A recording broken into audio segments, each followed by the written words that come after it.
తను ఈ బిజినెస్లోకి రాకముందు ఏంటి, ఈ బిజినెస్లోకి వచ్చిన తర్వాత ఆయన ఎలా సక్సెస్ అయ్యారు. చాలామంది ఏమంటారు అనంటే, మన దాంట్లో ప్రోడక్ట్స్ ఉంటాయి కదా, ఇలా health supplements, agri care, beauty care అన్నీ ఉంటూ ఉంటాయి. మా అగ్రి కేర్ గురించి వెళ్ళినప్పుడు మాది ఎరువులు కొట్టండి, మా కొట్లోనే చాలా ఉంటాయి అనేది కాకుండా ఇది కూడా ఒక అవకాశంగా అందిపుచ్చుకొని తన ద్వారా చాలా మంది రైతులకి హెల్ప్ చేయొచ్చు అనే ఆలోచనతో అడుగు పెట్టారండి. మరి ఆయన నోటి నుంచే మనం అందరం తెలుసుకుందాము.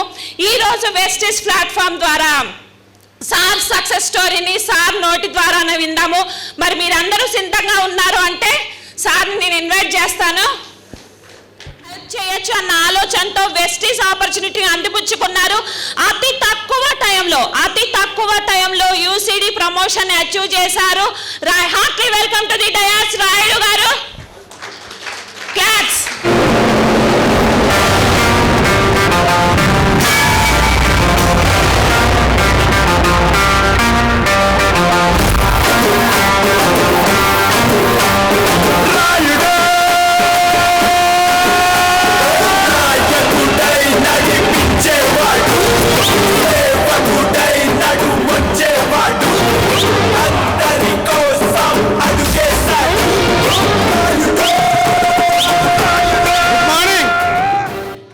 Good morning all of you. ఇప్పుడు ఎలా ఉందంటే, ఇప్పుడు దాకా ఏం చూశారు, ఏం విన్నారు అంటే ఎస్ఎస్ రాజమౌళి పిక్చర్ చూశారు, అవునా కాదా? ఇప్పుడు ఎవరు పిక్చర్ చూస్తున్నారు? డైరెక్టర్ వేణు పిక్చర్ చూస్తున్నారు. అర్థమైందా? అందుకని మనం చెప్పే ఒక 10 నిమిషాలు టైం తీసుకుంటాను.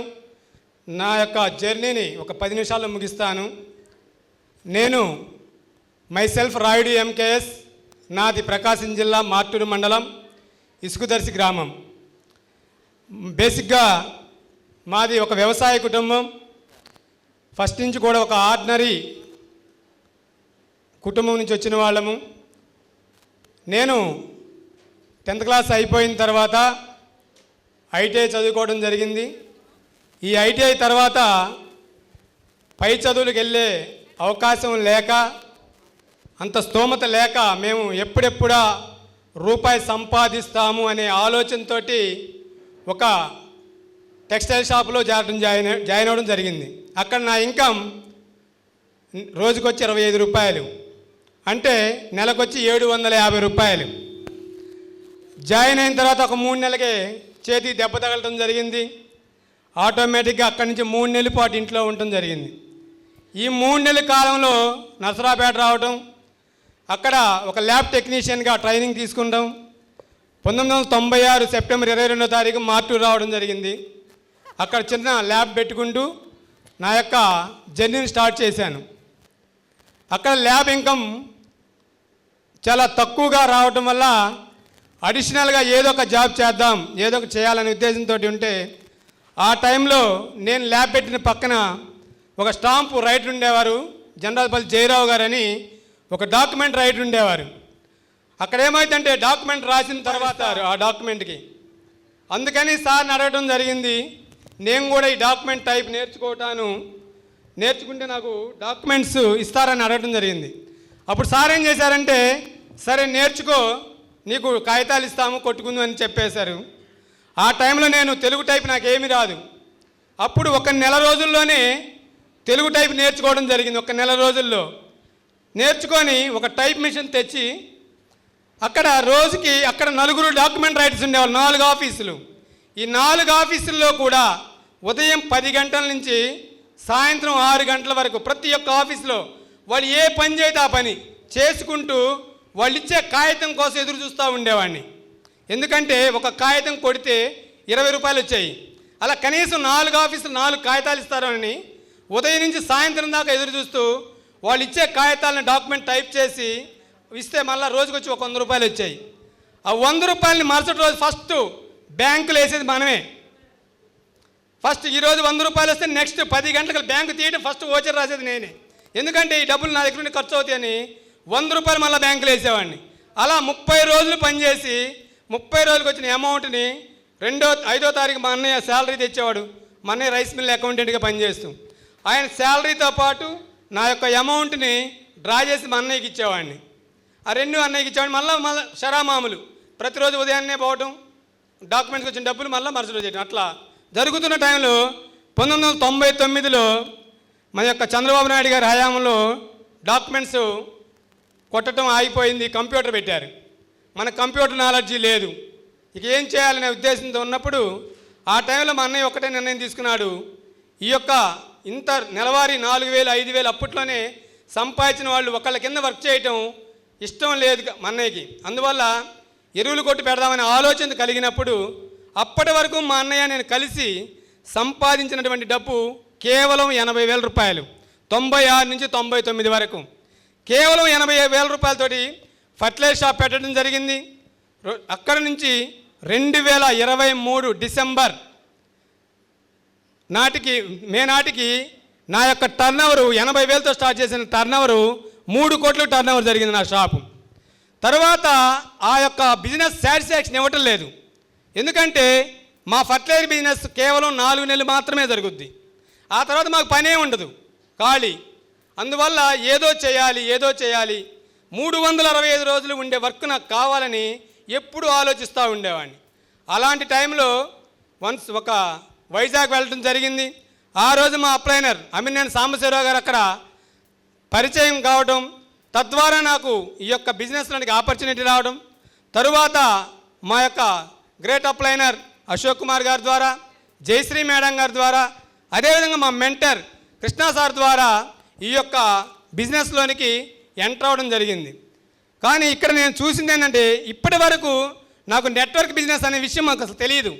కానీ ఈ యొక్క వెస్టేజ్ బిజినెస్ ఆఫర్ తీసుకున్న తర్వాత, ఈ నెట్వర్క్ బిజినెస్ గురించి తెలుసుకున్న తర్వాత నేను ఒకటే నిర్ణయించుకున్నాను.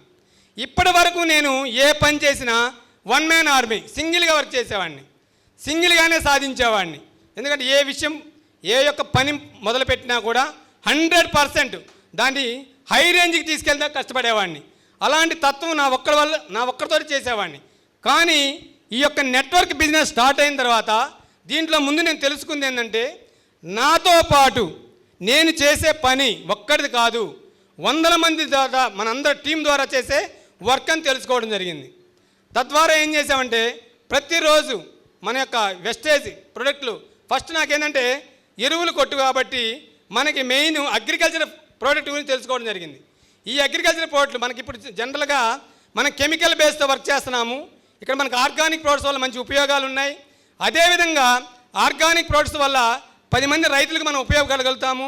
అదేవిధంగా ఈ యొక్క ఫర్టిలైజర్ బిజినెస్లో నేను మాత్రమే సంపాదిస్తాను, నా యొక్క రైతులకు ఎటువంటి న్యాయం చేసే అవకాశం ఇక్కడ ఎక్కడా లేదు. కానీ ఈ వెస్టేజ్ బిజినెస్లో ఏమైందంటే నేను సంపాదించేటువంటి సంపాదన నాతో పాటు నా వెస్టేజ్ ప్రోడక్ట్ ప్రతి రైతుకు కూడా మరలా ఆర్థికంగా మనం సహాయం చేయగలనని ఇక్కడ తెలుసుకోవడం జరిగింది.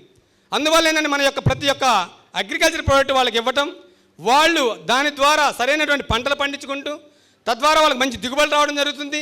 అదేవిధంగా మరలా ఆ దిగుబడితో పాటు మన వెస్టేజ్లో కొంత ఇన్కమ్ కూడా వాళ్ళు పొందడం జరుగుతుంది.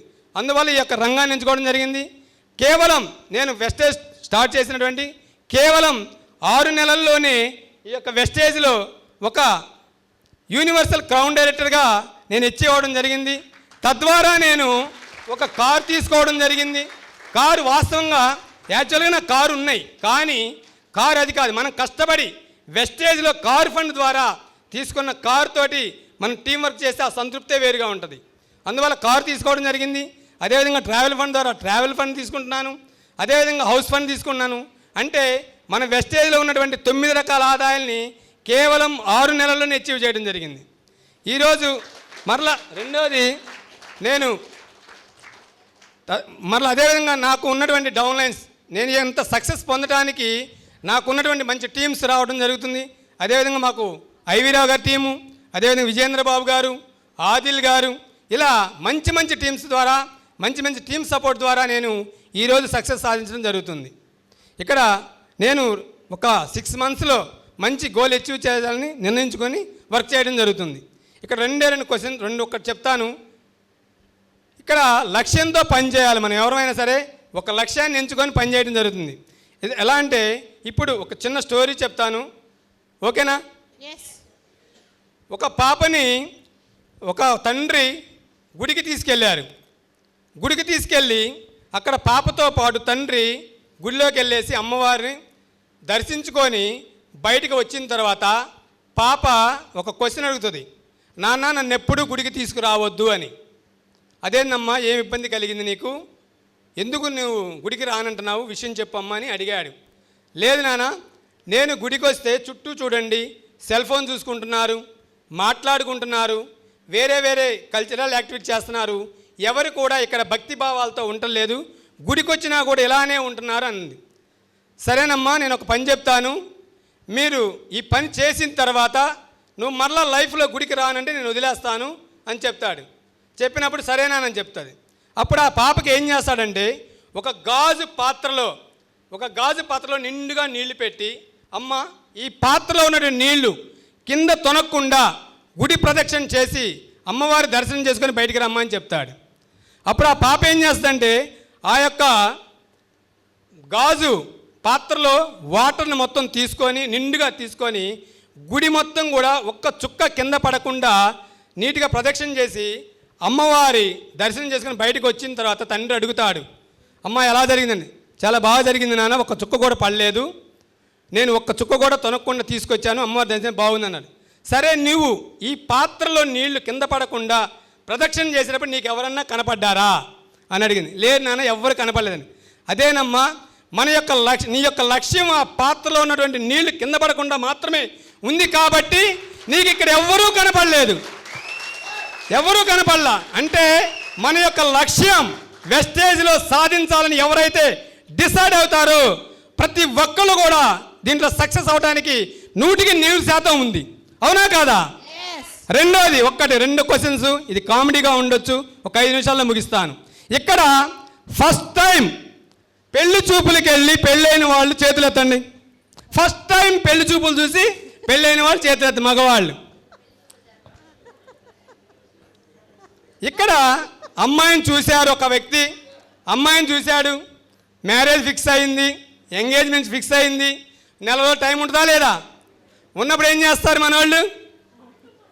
రోజు మాట్లాడుతూ ఉంటారు, చాటింగ్ చేసుకుంటూ ఉంటారు. ఉంటారా ఉండరా? సడన్గా ఇంకొక 5 రోజుల్లో మ్యారేజ్ దగ్గరకు వచ్చింది. ఆ ఉండి రోజులాగే ఫోన్ చేశాడు అబ్బాయి, అమ్మాయి నువ్వు నాతో మాట్లాడొద్దు, నువ్వు ఇష్టం లేదంది. ఏం చేస్తాడు?